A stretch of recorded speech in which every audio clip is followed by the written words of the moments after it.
Halo pemirsa, Roni Metafisika kembali menyapa Anda. Di sini Roni akan membicarakan tentang berbagai macam hal-hal terkait metafisika yang berhubungan dengan keberuntungan, orang, dan juga antar manusia. Nah, di episode kali ini kita akan membahas sesuatu hal yang berhubungan dengan coach atau pendamping. Yang pastinya ini juga akan digunakan oleh para pebisnis. Bagaimana cara mereka untuk bisa mengarahkan bisnisnya untuk bisa menjadi lebih baik lagi. Nah, bagaimana pemilihan coach yang baik? Apakah di dalam tahun 2026 nanti Anda akan memilih dengan coach yang sesuai atau jangan-jangan Anda memilih sesuatu pendamping yang keliru? Yuk, mari kita lihat pada layar di balik saya ini. Sebagai seorang coach, pastinya Anda juga berharap bukan hanya dapat memberikan Anda pendampingan dan bertukar pikiran, karena coach fungsinya bukan hanya memberikan Anda pendampingan, tetapi juga dapat membukakan Anda suatu wawasan. Coach yang baik itu bukanlah suatu coach yang memberikan langsung arahan, tetapi membantu Anda untuk bisa berpikir dan mempunyai suatu mindset yang baru mengenai bagaimana cara Anda memandang sebuah bisnis. Sehingga dengan coach yang baik, Anda juga mempunyai pandangan yang baik juga tentang bagaimana bisnis itu bisa bekerja dan bagaimana cara Anda mempunyai suatu strategi yang baik untuk bagaimana cara melakukan eksekusi di dalam setiap divisi yang ada di dalam perusahaan. Seorang coach yang baik juga bukanlah seorang coach yang hanya berpikir di mana mereka harus berpikir tentang tools yang ada, tetapi bagaimana mereka juga dapat mendampingi dari sisi kemanusiaan dari pebisnisnya itu sendiri. Yuk, mari kita lihat bagaimana cara seorang coach untuk bisa melakukan pendampingan dengan para pebisnis owner-nya itu. Lalu bagaimana seorang coach melakukan pendampingan dari sisi kemanusiaan itu sendiri? Kita tahu bahwa pebisnis itu juga pasti mempunyai sisi manusiawinya, di mana juga mereka mempunyai sesuatu motivasi yang bisa naik turun, di mana mereka juga mempunyai hubungan dengan rekan-rekan sekerja, dengan rekan investor, dan juga dengan para customer mereka. Apalagi yang paling terutama adalah masalah dengan para karyawan yang dipimpinnya. Oleh karena itu, pendampingan dari bisnis ini juga mencakup berbagai macam hal, di luar dari hanya sekedar strategi. Oleh karena itu, dengan coach yang baik, Anda dapat menggunakan keseluruhan strategi supaya mereka juga dapat mengoptimalkan bisnisnya menjadi jauh lebih sempurna dan jauh lebih baik. Dengan arti kata sempurna itunya sendiri, kita juga dapat melihat apakah sebuah bisnis dapat menjadi bisnis yang sempurna. Kita dapat melihat juga bahwa sebelum ini pun, bisnis yang sudah mapan dan sudah berdiri lama pun tidak dapat menjadi sangat-sangat sempurna. Karena setiap ada perkembangan zaman yang ada, pastinya ada perubahan-perubahan yang terjadi di sana. Sehingga ketika terjadi namanya perubahan, harus ada namanya penyesuaian.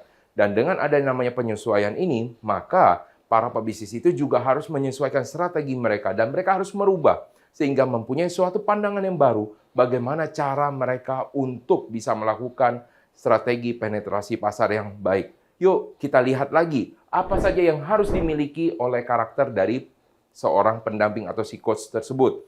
Yang pertama adalah seorang yang helpful. Di beberapa tempat saya banyak melihat seorang coach itu adalah kadang-kadang yang berpikir dari segi tanggung jawab mereka. Kadang-kadang ketika mereka diminta untuk bertemu ataupun mereka diminta pandangan lain di luar daripada bisnis, mereka malah berpikir untuk memberikan jasa tambahan. Dan akhirnya ini yang membuat hubungan antara coach dan juga hubungan dengan pebisnis menjadi jauh lebih renggang. Kita tahu di dalam namanya hubungan antara coach dan juga pebisnis harus terjadi namanya suatu keintiman di sini. Di mana keintiman yang dimaksud adalah komunikasi secara ekstensif, di mana mereka juga bisa secara terus-menerus melakukan komunikasi, sehingga apapun masalah yang ada dapat terdeteksi dengan cepat. Seorang coach yang baik, yang mampu untuk membantu, adalah bukannya coach yang mengerjakan seluruh pekerjaan yang ada, tetapi mampu untuk memberikan suatu solusi. Tentunya solusi tersebut tidak serta-merta langsung diberikan dengan menggunakan teknik-teknik coaching yang ada, dengan ada cara-cara yang digunakan. Lalu yang kedua adalah coach tersebut adalah seorang coach yang skillful. Bukan hanya mereka hanya mampu untuk bisa memberikan dengan teknik coaching, tetapi mempunyai suatu pandangan yang luas. Anda juga dapat melihat bahwa di luar sana banyak sekali coach yang bertebaran dan mereka hanya mempunyai di dalam satu bidang saja. Dan ketika Anda mempunyai seorang coach yang mampu mempunyai banyak pandangan dan mempunyai banyak sekali tentang pengalaman di tempat yang lain, maka itu menjadi suatu poin plusnya lagi yang lain. Nah, lalu yang terakhir adalah seorang yang mindful. Mindful di sini adalah seseorang coach yang mampu untuk fokus.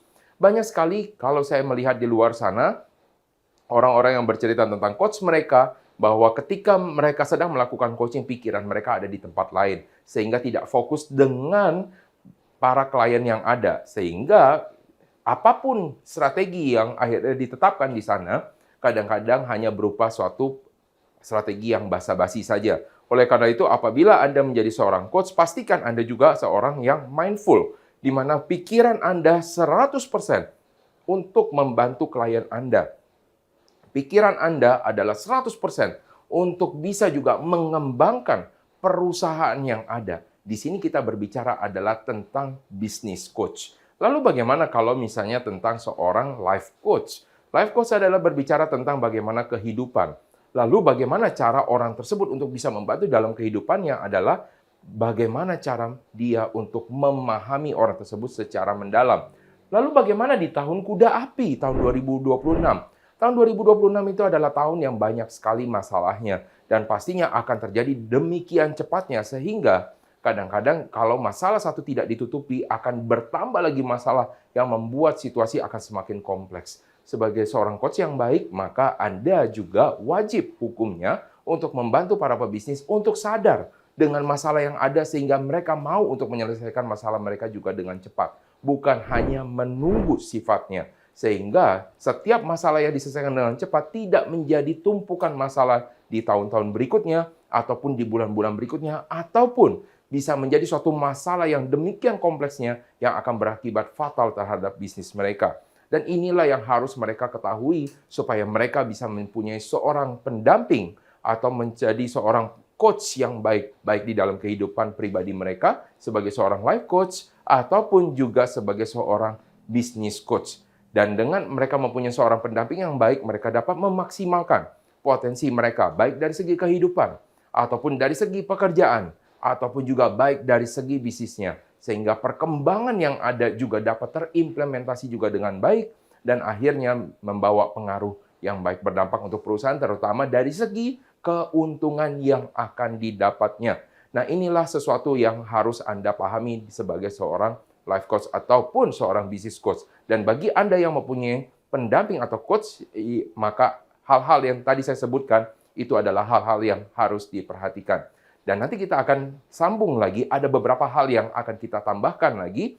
Nah, jangan kemana-mana, tetaplah di dalam program Roni Metafisika, kami akan kembali sesaat lagi.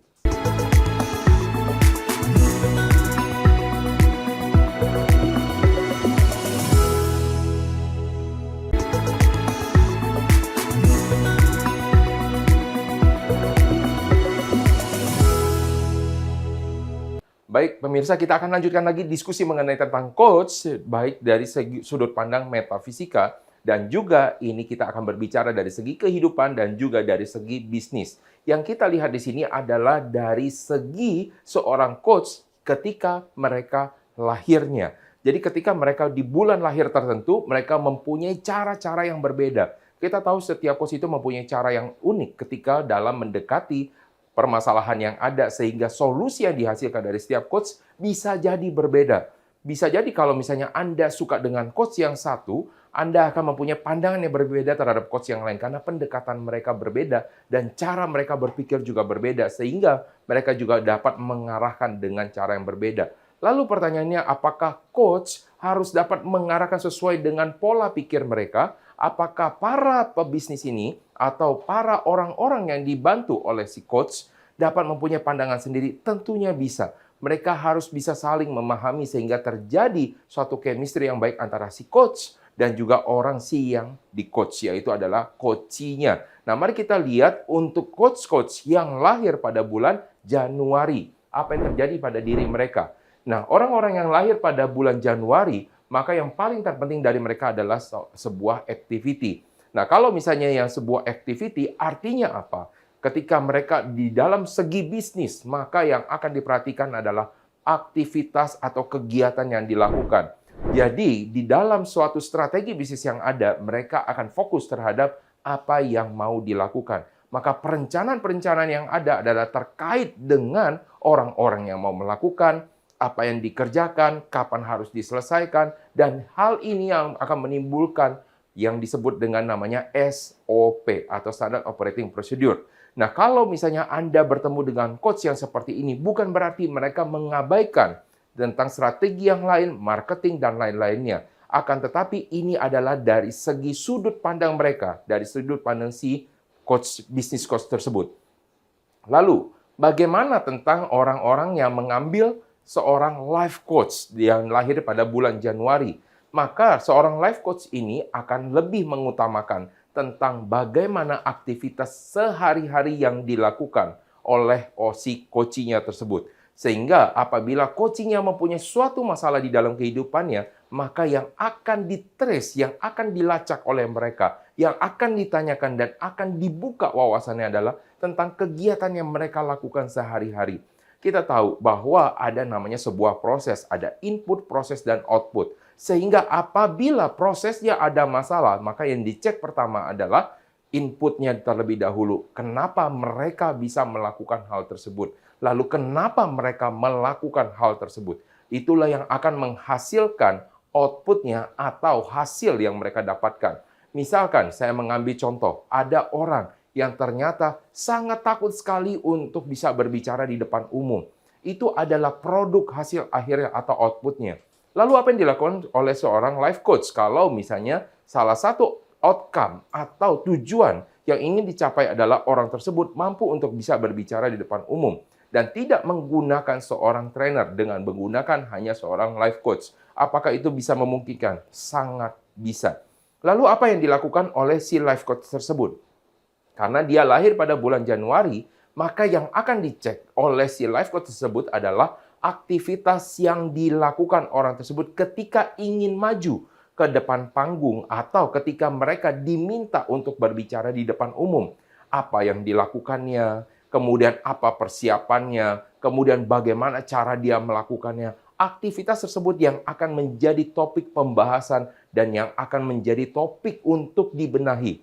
Sehingga ketika Anda mendapatkan seorang coach seperti ini, maka akan berputar-putar, akan berbicara tentang aktivitasnya. Jadi kegiatannya, misalkan ketika Anda pas waktu lagi maju ke depan umum, kemudian Anda melakukan suatu gerakan tertentu, maka gerakan tertentu tersebut itulah yang menjadi fokus utama bagi si life coach untuk diperbaiki. Apakah ini menjadi suatu masalah? Tentunya tidak, tetapi ini adalah fokus bagi orang-orang yang lahir pada bulan Januari. Sebagai untuk di kehidupan pribadinya yang kita sebutkan di dalam rencana public speaking. Kalau misalnya di dalam segi bisnis, maka yang dilihat adalah aktivitas sehari-hari mereka apabila ingin menjual. Apakah mereka melakukan persiapan tertentu? Apakah mereka melakukan penjualan dengan aktivitas yang rutin? Ataukah mereka juga mempunyai suatu tantangan di dalam melakukan aktivitas mereka? Nah, kalau bagi orang-orang yang lahir bulan Februari, apa yang akan terjadi pada si coach tersebut?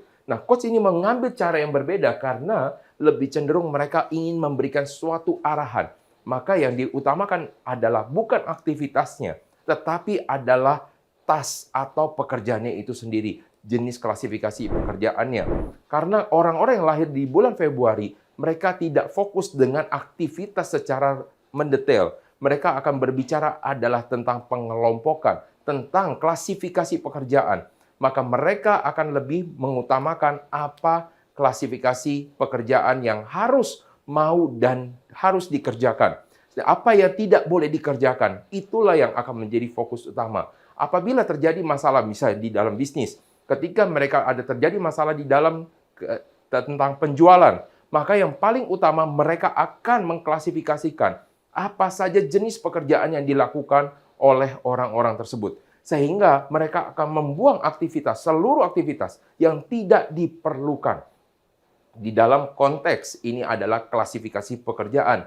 Akan tetapi, kalau misalnya di dalam jenis untuk dalam segi kehidupan, apabila di dalam kehidupan tersebut ternyata dia tidak bisa memanage waktu dengan baik, maka tetap orang aktivitas dari si life coach ini akan lebih mengutamakan adalah klasifikasi pekerjaan apa saja yang akan dilakukan dan lebih cenderung untuk mau mengarahkan yang menurut dari coach tersebut adalah yang terbaik untuknya. Jadi Anda jangan heran untuk orang-orang coach yang lahir pada bulan Februari, mereka lebih cenderung ingin mengarahkan coaching-nya untuk bertindak sesuai dengan apa keinginannya. Apakah ini menjadi sesuatu masalah apabila Anda mendapatkan coach seperti ini? Tentunya tidak. Apabila Anda memang memahami Anda butuh orang yang mau mengarahkan Anda.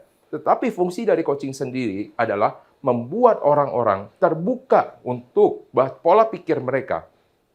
Sehingga mereka dapat bertindak sesuai dengan kondisi yang ada. Supaya dengan kondisi yang ada, mereka dapat bisa menjadi lebih optimal lagi.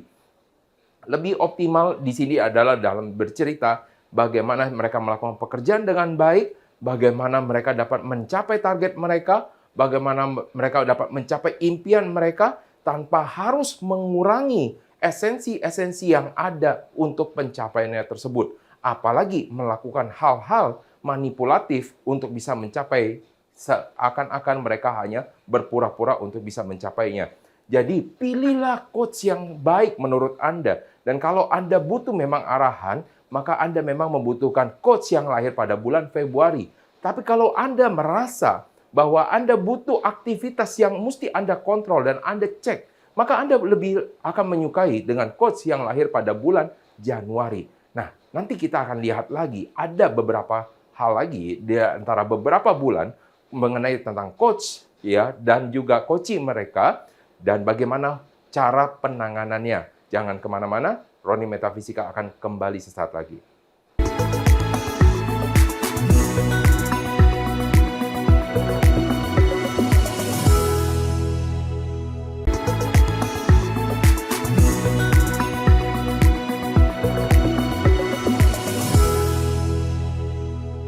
Oke, kita lanjut lagi. Kalau tadi kita sudah membicarakan tentang coach yang lahir pada bulan Januari dan juga pada bulan Februari. Yuk mari kita lihat bagaimana tentang coach yang lahir pada bulan Maret dan juga yang lahir pada bulan April. Nah, kalau misalnya nanti Anda melihat Anda masih belum pada bulannya, maka Anda harus nanti menyaksikan di episode yang berikut-berikutnya. Mari kita lihat untuk coach-coach yang lahir pada bulan Maret dan bulan April pada layar di belakang saya ini.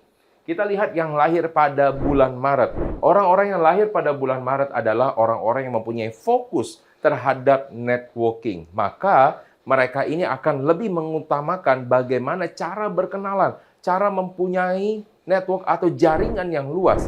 Maka solusi-solusi yang akan diarahkan mereka adalah solusi bagaimana cara mereka menemukan prospek-prospek yang baru lagi. Yuk mari kita lihat kalau misalnya bagi seorang business coach yang lahir pada bulan Maret, maka solusi yang paling utama dari mereka dan yang mereka akan cek yang pertama adalah dianalisa tentang hubungan dari antara pemilik bisnis dengan para klien-klien mereka. Bagaimana hubungan mereka juga dengan para supplier mereka. Bagaimana hubungan dia dengan tim yang dikepalainya. Lalu bagaimana teman-teman atau kolega dari bisnisnya. Inilah sesuatu hal yang pastinya menjadi fokus utama bagi orang-orang yang lahir, coach yang lahir pada bulan Maret. Karena bagi mereka, dengan network yang baik, dengan jaringan yang baik, dengan hubungan yang baik, maka akan dapat tercipta ekosistem yang baik pula. Dengan ekosistem yang baik, maka akan membantu meningkatkan dampak terhadap perusahaan, yaitu dampak keuntungan, dampak terhadap bisnis yang pastinya paling juga terutama, dan juga dampak secara proses yang ada di dalam. Nah, makanya bagi seorang yang lahir pada bulan Maret, ini menjadi titik fokus yang penting. Lalu, bagaimana seorang life coach yang lahir pada bulan Maret? Maka yang dipentingkan adalah dengan siapa orang tersebut bergaul. Dengan siapa biasanya selama ini yang menjadi role modelnya. Siapa saja yang dapat mempengaruhinya.